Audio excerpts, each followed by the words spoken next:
संपूर्ण जगाचा विध्वंस होईल अशा प्रकारचं हे युद्ध सुरू. हजारो लोक मारले गेले. अखाती राष्ट्रामधल्या दुबई असेल, कुवेत असेल, बहरीन असेल, इस्रायल असेल, अशा अनेक ठिकाणी शेकडो लोक मारले. पण इराण सारखा देश इस्रायल आणि अमेरिकेसारख्या महाशक्तींना शरण गेला नाही. 35 दिवसापेक्षा जास्त काळ अमेरिकेला झुंजवत ठेवलं, इस्रायलला झुंजवत ठेवलं. आणि अमेरिका आणि इस्रायलविषयी जी काय फालतू भीती होती जगाच्या मनात, ती भीती इराणने मोडून काढली. देशासाठी कसं लढावं, राज्यकर्त्यांनी कसं बलिदान करावं, आपल्या देशासाठी जनतेने कसं बलिदान करावं, हे इराणनं जगाला दाखवून दिलं. तरीही इराणचं नुकसान झालं. इस्रायलचं त्याहून जास्त नुकसान झालं. आणि अमेरिकेसारख्या म्हणजे ट्रम्पसारख्या एका झुंड राष्ट्रप्रमुखाला धडा शिकवला. पण शेवटी युद्धात मध्यस्थी करण्याचं श्रेय पाकिस्तानला जात आहे. चीन तर मोठा देश आहे, पण पाकिस्तानला सुद्धा जात आहे. लक्षात घ्या, पाकिस्तान पुन्हा एकदा जगाच्या नकाशावर आला या निमित्तानं. हे श्रेय नरेंद्र मोदींनी घ्यायला पाहिजे होतं. हे श्रेय भारताला मिळायला पाहिजे होतं. इतका मोठा देश महाविश्वगुरूला मिळायला पाहिजे होतं की आम्ही हे युद्ध थांबवलं. ट्रम्प, इराणचे राज्यकर्ते आणि इस्रायलचा नेतन्याहू यांना आम्ही एका टेबलावर आणलं आणि जगामध्ये शांततेचा संदेश दिला. हे श्रेय आमच्या महाविश्वगुरूंना का मिळालं नाही? कारण महाविश्वगुरूंना कोणती भूमिकाच नाही. तिथे जगात युद्ध सुरू आहे आणि महाविश्वगुरू केरळ, पश्चिम बंगाल, आसाम, तामिळनाडू येथे आपल्या राजकीय विरोधकांवरती बॉम्ब टाकत होते. महाविश्वगुरू ते बॉम्ब पण कसले? ते तोंडातले बॉम्ब, शब्द बॉम्ब.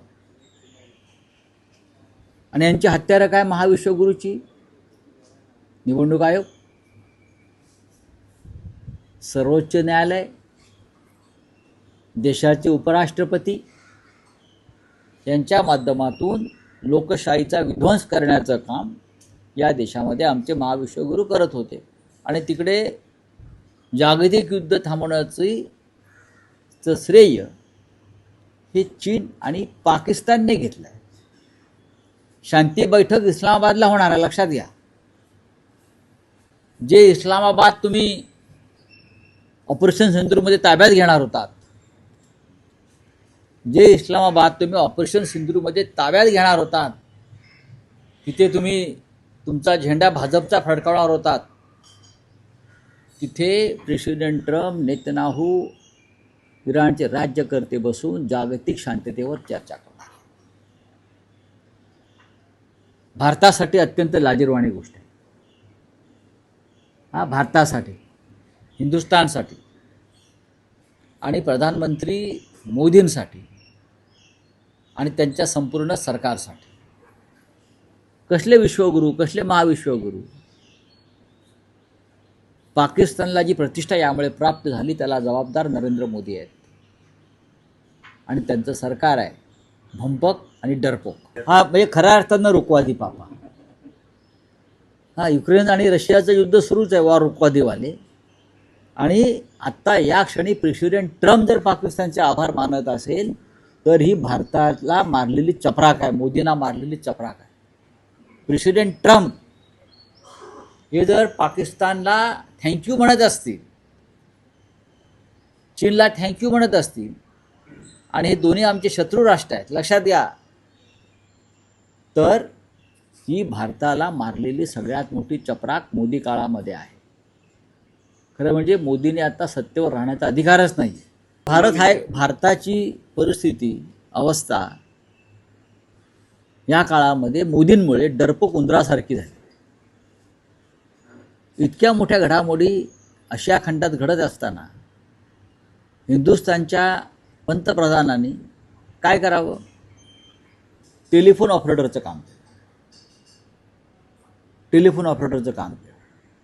काय? आज मैंने सऊदी अरबिया के प्रिंस से बातचीत की, आज मैंने जॉर्डन के प्रेसिडेंट और राजा से बात की, आज मैंने नेपाल के प्राइम मिनिस्टर से बात की, आज मैंने दुबई के शेख से बात की, आज मैंने ईरान के विदेश मंत्री से बात की, मेरी नेतन्याहू से बात हो गई. म्हणजे टेलिफोन ऑपरेटरच्या कामात ते बिझी आहे. फोन लावणं, फोन बोलणं, फोन लावणं, फोन बोलणं. पण युद्ध थांबवण्याचं श्रेय कोणाला मिळालं? ते पाकिस्तानला मिळालं. याच्यावर तरी बोला. ज्या पाकिस्तानला जयशंकर आम्ही दलाल राष्ट्र नाही का बोलले? पाकिस्तानचा उल्लेख जेव्हा मध्यस्थता करत होते तेव्हा पाकिस्तान हे दलाल राष्ट्र आहे. पण त्या दलाल राष्ट्राला युद्ध थांबवण्याचं श्रेय ट्रम्पने दिलं. सगळ्यात आधी जयशंकरने राजीनामा दिला पाहिजे. तुम्ही आपल्या शत्रूला कमी लेखताय, लक्षात घ्या. सगळ्यात आधी जयशंकर सारखे जे माकडं आहेत हिंदुस्थानच्या कॅबिनेटमध्ये, सरकारमध्ये, त्यांना दूर केलं पाहिजे. त्यांच्यामुळे या देशाची नाचक्की झालेली आहे. हो, जनभावना काय याची व्याख्या त्याने एकदा सांगावी. नांदेडमध्ये वसंत चव्हाणांचं दुर्दैवी निधन झालं तेव्हा उमेदवार करताना जनभावना नव्हती. पंढरपूरला आमदार भालके नानाचं निधन झालं तेव्हा उमेदवार उभा करताना जनभावना नव्हती. अशा जनभावना पायदळी भाजपने कशा तुडवल्या याची अनेक उदाहरणं आम्हाला देता येतील. देशभरातली, महाराष्ट्रातली, सर्वत्र देता येतील. तुम्ही तिकडे कुठेतरी प्रचारामध्ये आहात, आपले देवेंद्रजी तामिळनाडू वगैरे भागात, आणि तिथून जनभावना काय सांगते महाराष्ट्राची? असं आहे की पार्थ पवार, मला वाटतं अजित पवारांचे चिरंजीव आहेत ना, त्यांनी काँग्रेसवर टीका केल्यावर त्यांना उत्तर देणारच ना. आणि शरद पवार काय, अजित पवार काय, हे मूळ काँग्रेसवालेच आहेत ना. हे जे पार्थ पवार आहेत त्यांनी अजित पवारांचा राजकीय इतिहास समजून घेतला पाहिजे, आपल्या वडिलांचा. अजित पवार हे काँग्रेसचंच प्रोडक्शन आहे. शरद पवारांनी आपली हयात काँग्रेसमध्ये घालवली आहे आणि आजही ते काँग्रेस विचारानंच काम करत आहे. काँग्रेस पक्ष या देशातला नव्हे तर जगातला, एका देशाच्या स्वातंत्र्य चळवळीमध्ये प्रचंड योगदान असलेला हा पक्ष आहे. आणि ह्या काँग्रेस पक्षाच्या अनेक नेत्यांना आजही जगात मान्यता आहे. मग महात्मा गांधी असतील, इंदिरा गांधी असतील, हे सगळे जे प्रमुख नेते आहेत, लालबहादूर शास्त्री असतील, या सगळ्यांना आजही जगामध्ये प्रतिष्ठा आहे. त्याच्यामुळे काँग्रेसवरती अशा पद्धतीनं टीका कोणी करावी? याचं आत्मचिंतन टीका करणाऱ्यांनी स्वतःपुरतं केलं पाहिजे ना. पराभव झाला म्हणजे काय लोकशाही मरते असं नाही ना. लोकशाहीमध्ये निवडणूक लढण्याचा अधिकार सगळ्यांना आहे. आम्हालाही वाटतं की बिनविरोध व्हायला पाहिजे, पण बिनविरोध न करण्याची परंपरा भाजपची, चंद्रशेखर बावनकुळेंच्या पक्षाची. काँग्रेसला 25 मतं पडतील, कळलं? 25, तुम्हाला 25 लाख पडते.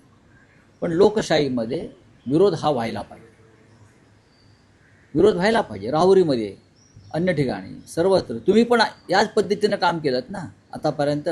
आताच तुम्हाला का वाटतं आहे की बिनविरोध व्हायला पाहिजे? लोक ठरवतील ना मत द्यायचं की नाही. मुसलमानांची मतं कापली आणि हे मुसलमान अधिकृत नागरिक आहेत. 92 लाख मतं मुस्लिमांची कापली आणि हे सर्व मतदार हे या देशाचे अधिकृत वर्षानुवर्ष पिढ्यानपिढ्या राहिलेले या देशाचे नागरिक आहेत. अशा पद्धतीनं तुम्ही ममता बॅनर्जीचा पराभव करणार आहे आणि अशा पद्धतीनं तुम्ही बिहारमध्ये तेजस्वी यादवचा पराभव घडवला. आणि अशाच पद्धतीनं तुम्ही महाराष्ट्रामध्ये शिवसेना, काँग्रेस, राष्ट्रवादी काँग्रेस यांच्या महाआघाडीचा पराभव घडवून आणला अशाच पद्धतीनं. आणि याचे सूत्रधार आहेत निवडणूक आयुक्त, मुख्य निवडणूक आयुक्त ज्ञानेश कुमार. या ज्ञानेश कुमार विरुद्ध 192 खासदारांनी सह्या करून इम्पिचमेंट मोशन दिला महाअभियोग चालवण्यासाठी. नरेंद्र मोदीच्या दबावाखाली उपराष्ट्रपतींनी बेकायदेशीरपणे नियमबाह्य पद्धतीनं हा 192 खासदारांचा सह्या असलेला ठराव फेटाळून लावला. नाही, तुमचा आग्रह काय की त्याने ही भूमिका घ्यावी म्हणून. कळेल ना आता, शेवटचा दिवस माघारीचा आहे, किती लोक राहतात, कोण राहत आहे. जर तुम्हाला खरोखरच अजितदादांविषयी इतका प्रेमाचा पाना फुटला असेल तर जी भूमिका काँग्रेसने घेतलेली आहे, आम्ही माघार घेतो, अजितदादांच्या मृत्यूसंदर्भातला गुन्हा महाराष्ट्रात दाखल करा. का करत नाहीत? तुम्ही काँग्रेसला धडा शिकवायला निघालात ना. काँग्रेस कुठे म्हणते की आम्हाला धडा शिकवा, की आम्ही तुम्हाला धडा शिकवू? आम्ही कुठे म्हणतोय? आमची भूमिका स्पष्ट आहे. ज्या अजितदादा पवारांविषयी आपण अत्यंत सहानुभूतीनं जे तुम्हाला उचकी लागलेली आहे, या उचक्या बंद करा, या उचक्यांची नाटकं बंद करा. अजितदादा पवार यांचा ज्या संशयास्पद रीतीनं मृत्यू झाला, अपघात झाला, त्या संदर्भात रोहित पवारांनी आणि मला वाटतं अजितदादाचे चिरंजीव Jay Pawar, if I am not wrong, यांनी जो संशय व्यक्त केलेला आहे, मुख्यमंत्र्यांनी जिथे आहेत तिथून प्रचारात आदेश द्यावा इथे आणि हा गुन्हा दाखल करावा. का? अजितदादा तुमचे सहकारी, तुमचे मित्र, तुमचे प्रिय भाजपचे समर्थक आहेत ना, होते ना आजही. त्यांच्या पत्नी सुनित्राताई पवार यात आजही तुमच्या डेप्युटी सीएम आहेत आणि त्यांच्या पतीच्या या निधनासंदर्भात तुम्ही FIR दाखल करत नसाल, तुम्ही आम्हाला काय ज्ञान देत